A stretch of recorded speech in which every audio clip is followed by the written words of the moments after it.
안녕하세요. 반갑습니다. 현재 한국 시간으로 오후 12시 40분이고요. 7월 25일이고 여러분들은 지금 혜인의 자연스러운 한국어 팟캐스트를 듣고 있습니다.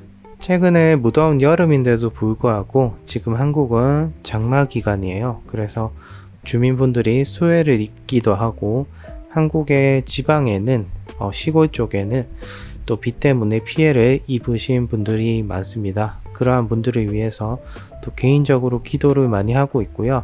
여러분들도 자신의 국가에서 일어나는 자연재해에 꼭 대피를 잘 하시고 비가 많이 온다면 웬만하면 꼭 집에서 안전하게 머무르는 게 좋겠죠. 밖에 나가면 태풍도 불고 밤에 번개도 많이 치고 무섭습니다. 네, 안전하게 집에 있는 게 정말 최고인 것 같아요. 네, 오늘은 한국 사람들은 술을 왜 이렇게 자주 마실까에 대해서 이야기를 해볼까 합니다.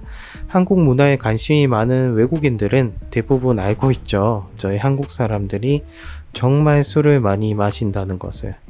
서울의 한강에서도 돗자리를 펴놓고 낮부터 맥주를 마시고 40, 50대 중년층의 남성분들도 퇴근을 하면 바로 집에 가는 것이 아니라 동료들과 술집으로 이동을 하는 것을 한국에서 많이 목격할 수 있습니다.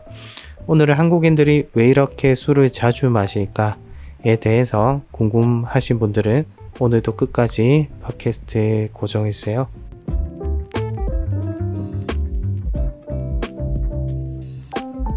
저도 그렇게 술을 즐겨 마시진 않습니다. 최근 들어서는 다이어트를 또 하고 있기 때문에 술을 끊었다기보다는 거의 안 마셔요. 또 건강에 좋지 않기도 하고요. 예전 팟캐스트에서 제가 호주에 잠깐 머물렀을 때 할 일이 너무 없어서 퇴근 후에 맥주를 매일 마셨다는 내용의 팟캐스트를 제가 다뤘던 적이 있었던 것 같아요. 그 이후로는 제가 한국에서는 딱히 개인적으로 술을 마신다든지 하는 일은 거의 없습니다. 아주 가끔 조금 기분이 우울해서 기분이 좋아지고 싶을 때 와인을 마시거나 맛있는 음식과 어울리는 술을 마시곤 하지만 한 달에 한 번 먹을까 말까 한 것이 술인 것 같습니다. 여러분들은 술을 즐겨 드시나요? 우리 친구들은 또 많이 어리고 또 건전한 친구들이 많기 때문에 술을 별로 못 마실 것 같은 그런 이미지이긴 한데 또 모르죠. 서울에 오는 친구들 중 또 한국의 소주라는 술의 매력에 빠져서 가끔 마셔본다든지 한국 여행으로 와서 경험 삼아 마셔본다든지 술을 마시는 것은 딱히 나쁜 행위가 아니기 때문에 비판을 할 수 없는 것이죠. 세계에서 가장 술을 많이 먹는 나라는 어디일까요? 정말 의외의 결과였습니다. 1등부터 말씀드리면 술을 가장 많이 마시는 나라는 루마니아이고요. 2위는 조지아, 3위는 체코, 4위는 라트비아, 5위 몰도바, 6위 독일 정도가 되겠습니다. 2024년 기준이고요. 다른 조사 결과도 제가 찾아봤는데 그 조사 결과에서는 러시아가 가장 술을 많이 마시는 국가 중 하나로 뽑히기도 했습니다. 아무래도 서양권에 있는 국가들이 맥주나 보드카를 많이 마시기 때문에 그 소비량이 어마어마한 것 같아요. 그럼 한국은 몇 위일까요? 전 세계에서 54위를 차지하고 있고 아시아 내에서는 6위를 차지할 정도로 많이 마시고 있습니다. 또 다른 조사에서는 전 세계 20위를 한국이 차지했고 아시아 국가에서는 거의 두 번째, 세 번째를 차지할 정도로 한국은 술을 많이 마시는 국가 중 하나입니다. 그리고 많이 마시는 연령대는 아무래도 20대부터 다양한 연령층이지만 40, 50대가 가장 술을 많이 마시는 것으로 알려져 있습니다. 그럼 한국이 술을 자주 마시는 이유가 있을 거란 말이죠. 이유가 뭘까요? 단순히 술을 좋아해서가 아니라 문화적, 사회적, 심리적 특성들이 복합적으로 작용을 하기 때문에 한국인은 그냥 술을 좋아해서 마시는 거야 라고 단정 지을 수는 없을 것 같습니다. 사회적인 문화로는 당연히 해외식 문화가 발달이 되어 있기 때문에 발달이라고 하니까 굉장히 이상한데, 저희가 회사에서 일을 하고 마친 후 회식을 한다든지 동료들과 짧게 식사를 할 때 술과 같이 먹는 경우가 많아요. 그리고 출장 같은 비즈니스가 있을 때는 손님을 접대할 때 술이 또 절대 빠지지 않습니다.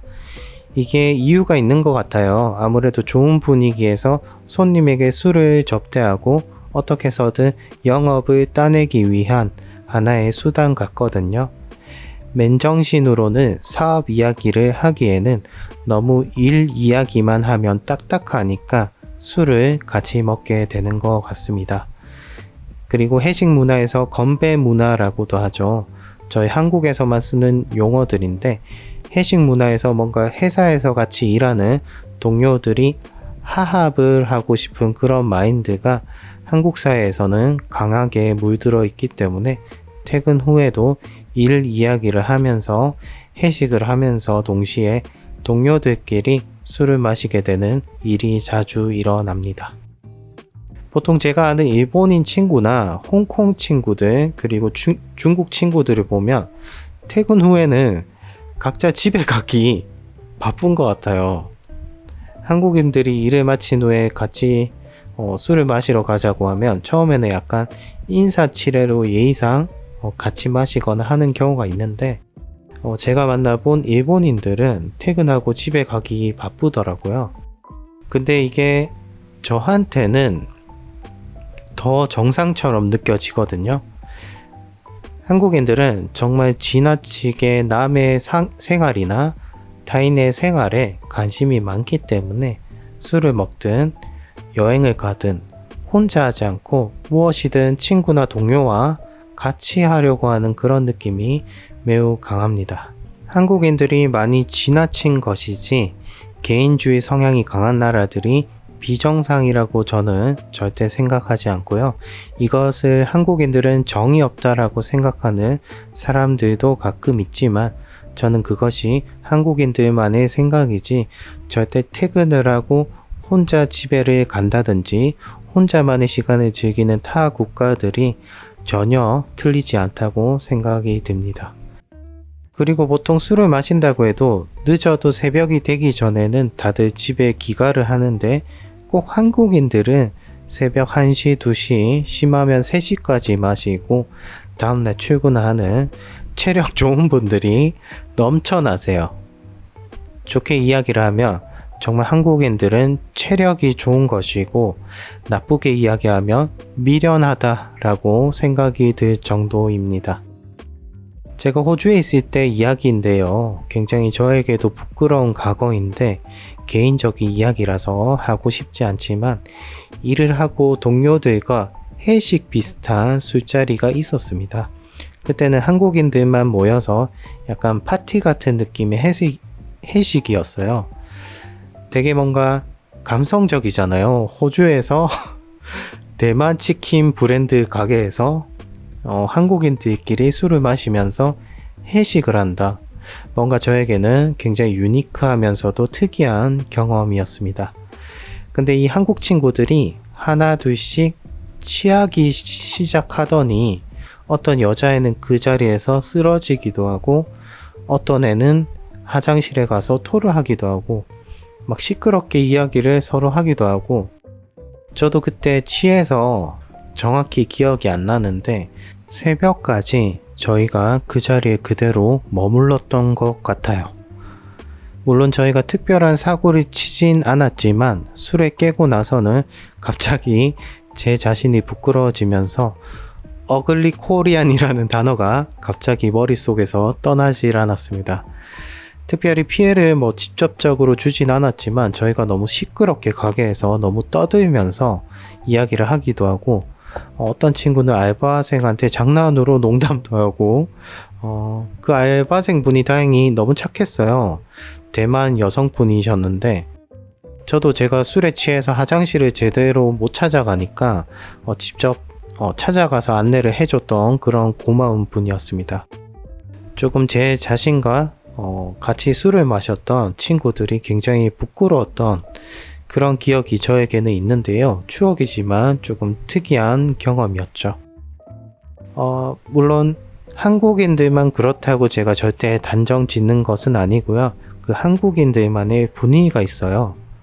술만 마시면 뭔가 성격이 활발해지고 솔직해지고 그런 느낌들이 때로는 좋기도 한데 가끔 부담스러울 때가 많기도 합니다. 그래서 그 이후로는 어디 회식 자리를 가거나 사람들이 많이 몰려서 술을 먹게 되면 일부러 저는 한 병 이상은 안 먹게 되더라고요. 뭔가 말실수를 할 수도 있고 저도 모르는 내면의 성격이 튀어나올 것 같기도 해서 가음은 절대 하지 않습니다. 오늘 너무 제가 한국 문화에 대해서 이야기를 해야 되는데 너무 개인적인 이야기가 길었는데요. 그러면 이번에는 한국만의 술자리에 대한 예의에 대해서 이야기를 해볼게요. 여러분들의 국가에서는 술자리에 대한 예절이 있나요? 저희 한국은 예절에 대한 것이 딱히 정해지진 않았지만 꼭 지키는 것이 몇 가지 있어요. 상대방에게 술을 받을 때 고개를 돌리는 그런 예절이 있습니다.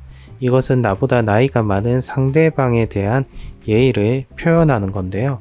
술잔에 술을 받고 자세만 반 정도 몸을 뒤로 돌려주면 되는 그런 예절인데 이 예절은 근데 정말 연장자에게만 하는 그런 표현인 것이 실생활에서는 그다지 표현하지 않는 예절이기도 합니다.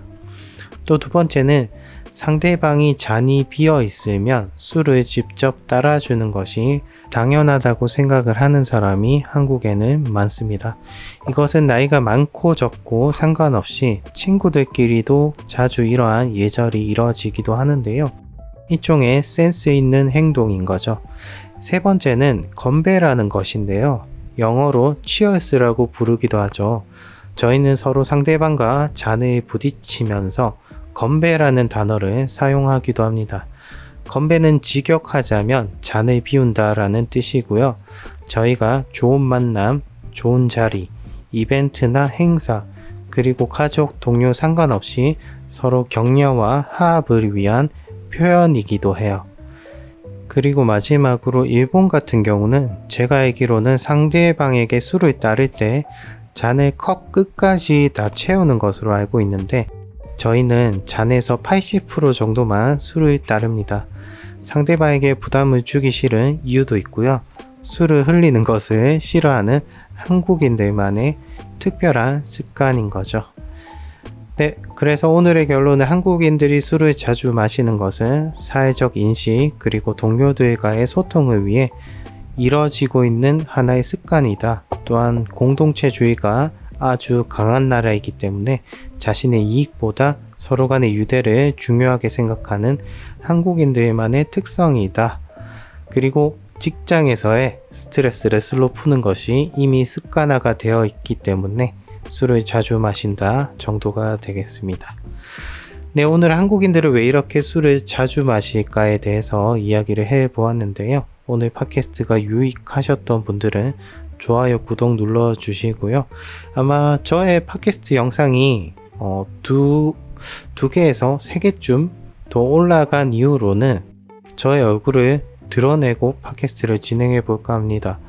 제가 잘생긴 것은 아니지만 조금이나마 제 자연스러운 한국어 팟캐스트를 들어주시는 분들에 대한 신뢰를 얻기 위한 것이니까요. 앞으로 저의 혜인의 팟캐스트를 자주 애청해 주셨으면 좋겠고요. 아마 마지막 영상 이후로는 한두 달 정도 공백이 생길 것 같아요. 조금 시간이 많이 걸릴 것 같습니다. 영상이 갑자기 안 올라온다고 해도 너무 서운하게 생각하지 마시고요. 구독 취소 절대 하지 마시고 조금만 기다려 주셨으면 좋겠습니다. 네, 오늘 여기까지 하겠습니다. 이상 혜인이었습니다.